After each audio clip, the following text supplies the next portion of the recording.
दबा के दिमाग में किताब का ज्ञान, मिल गई बेरोजगारों की पहचान।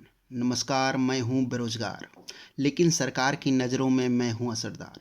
आपको लगता होगा कि मैं खुद को बेरोजगार भी कह रहा हूँ, साथ में ही सरकार के लिए असरदार भी कह रहा हूँ। आपको समझाता हूँ कि सबसे पहले कि असरदार कैसे हूँ।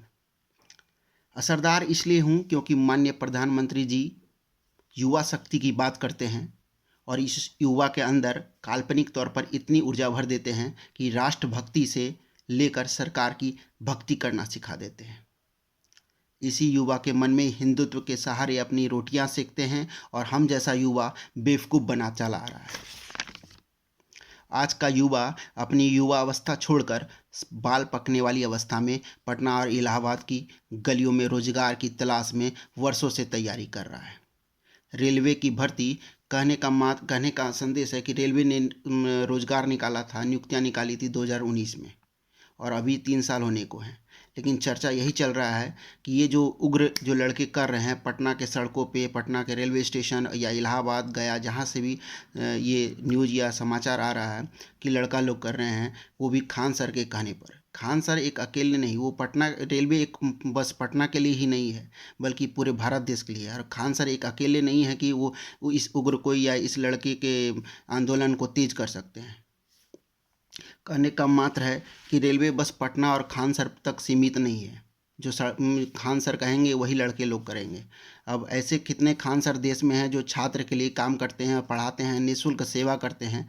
तो उन लोगों के मनों में भावना इस चीज़ का जगेगा ही कि आप रोज़गार की बात करते हैं और रोज़गार नहीं देते हैं। अब तो ये भी सुनने में आ रहा है कि पटना जो मतलब कि दानापुर मंडल रेलवे, वो उनके अधिकारी जो हैं खान सर को बुलाएं और 2 घंटे अपने पास बुलाकर क्या समझाएं, वो तो खान सर ही जाने। खान सर का कहना है कि सब कुछ नॉर्मल है, वो उनके मन के अंदर है, लड़के लोग अब पढ़ाई करें हैं। लेकिन एक खान सर के शांत होने से लड़के शांत नहीं होंगे। रोजगार की बात कहकर और शांत करवा देना। अभी रेलवे ने कहा कि एक समिति बनाई गई है। इस समिति का कारण इसलिए है कि लड़कों का आक्रोश कम हो जाए, लड़के शांत हो जाएं। इसका कारण क्या है कि अभी विधानसभा चुनाव है 5 राज्यों में।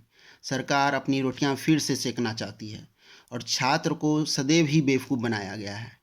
छात्र को कोई भी चीज़ को, आंदोलन को रोकना हो, उसे हिंदुत्व का बात कह के रोक दिया जाता है, सांप्रदायिकता का बात कह के रोक दिया जाता है, हिंदू मुस्लिम का रूप दे के रोक दिया जाता है। यही लड़के, यही युवा को वोट के समय आक्रोशित करके गाय गो ये सब में चर्चा में विलुप्त कर देते हैं और चर्चा गायब रहती है। अभी छात्र जो सड़कों पर उतरे हुए हैं, राजेंद्र नगर हो या पटना हो या गया हो, भागलपुर हो, इलाहाबाद हो, कहीं भी आप देखते होंगे संदेश में या न्यूज़ में आ रहा है। ये ऐसी बात नहीं है कि लड़का एक जगह जो उतर रहे हैं, कोई भी न्यूज़ मीडिया, इलेक्ट्रॉनिक मीडिया ने अपनी जगह दी हो, कहीं पर भी स्पेस दिया हो कि छात्रों की बात जो करते हैं, युवा की बात करते हैं। मोदी जी हरदम युवा की बात करते हैं, लेकिन इस युवा के लिए सोचने के लिए उनके पास समय नहीं है। कोई कानून में बदलाव लाना हो, उसके लिए अध्यादेश आ जाता है, लेकिन इसी छात्र की परीक्षा में विलम्ब हो रहा है, क्या कारणवश हो रहा है, उसके लिए कोई चिंता नहीं है।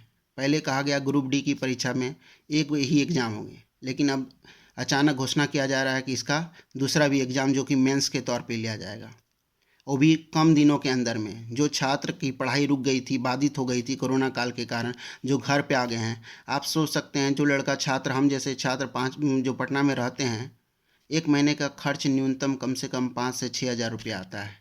5 से 6 हज़ार रुपया का मतलब है 5 सालों में आप जोड़ सकते हैं कितना का खर्च। और जो सरकार ने इसके लिए पहल भी नहीं किया था कोरोना काल में कि जो रूम रेंट है वो माफ़ कर दिया जाए। वो मालिक के ऊपर निर्भर था कि उन्हें माफ़ करना है या नहीं करना है। तो कितनों वर्षों तक अपने घर बैठे या घर में की कमाई चली गई थी, आर्थिक नुकसान हो गया था, रोजगार चले गए। तो क्या छात्र घर पटना जैसे शहर में घर का ज़मीन जायदाद बेच के वहीं पर रहते रोजगार के चलते? जो छात्र घर आ गए हैं और अचानक आप उसे रिजल्ट देते हैं और कहते हैं कि 1 महीने के अंदर इसका मेंस एग्ज़ाम होगा, तो तैयारी कब कहाँ से होगी? कोई भी प्रक्रिया, और वो भी अचानक इतने विद्यार्थी बैठेंगे एक साथ, तो उसमें तो छाँटना संभव है कि छटाई हो ही जाएगा। अचानक आप एग्ज़ाम इस चीज़ का ले रहे हैं तो आपको लगता होगा कि हम कोई भी बात जो है, देखिए बात तो लिखित ही है, कोई भी बात आपसे कर रहे हैं, हम भी एक छात्र ही हैं, बात कर रहे हैं, और आपको लग रहा होगा कि इतनी सारी बातें जो हम बोल रहे हैं, और रेलवे जो इस एग्ज़ाम को है, ये प्रक्रिया 2024 तक ले जाएगी। इसका कारण क्या है? लोकसभा चुनाव। फिर से चुनाव आएगा, फिर वही रोजगार की बात होगी, फिर उसी युवा को साहस दिया जाएगा कि अब की बार आपको रोजगार दिया जाएगा स्किल इंडिया के तहत, स्टार्टअप इंडिया के तहत। लेकिन ऐसा कोई भी योजना धरातल पे नहीं आती है। सरकारी ख्वाब दिखाया जाता है, रेलवे इस बार इतना भर्ती निकालेगी। ये केवल एक ढकोसलाबाजी है और लड़कों के साथ ये खेल रहे हैं। सरकार जो है वो खेल रही है। और रेलवे ने जो समिति बनाई है बस वो चुनाव के लिए है। चुनाव ख़त्म ही सारा चीज़ ख़त्म हो जाएगा। आपको लग रहा होगा कि इतना विश्लेषण हम कर रहे हैं, आपको लग रहा होगा कि मैं रवीश कुमार बनने की कोशिश कर रहा हूँ। बिल्कुल नहीं, मैं रवीश कुमार बन भी नहीं सकता। रवीश कुमार एक ही हैं। आप देख रहे होंगे दूसरे चैनल में बहुत सारे न्यूज़ एंकर हैं, वहाँ केवल आप डिबेट देख सकते हैं, झगड़ा का संलिप्तता देख सकते हैं। दो चार गो दल से नेता आए हुए प्रवक्ता उनके आके बकबकी करते हैं, बोलते हैं, लेकिन वहाँ युवा का कोई भी मुद्दा नहीं होता है। जी हम बात कर सकते हैं, रवीश कुमार को देखते हैं तो उनकी बात को रख सकते हैं। वो बात युवा की करते हैं तो युवा भी उनकी बात करता है। बहुत बहुत धन्यवाद आपका। जय हिंद।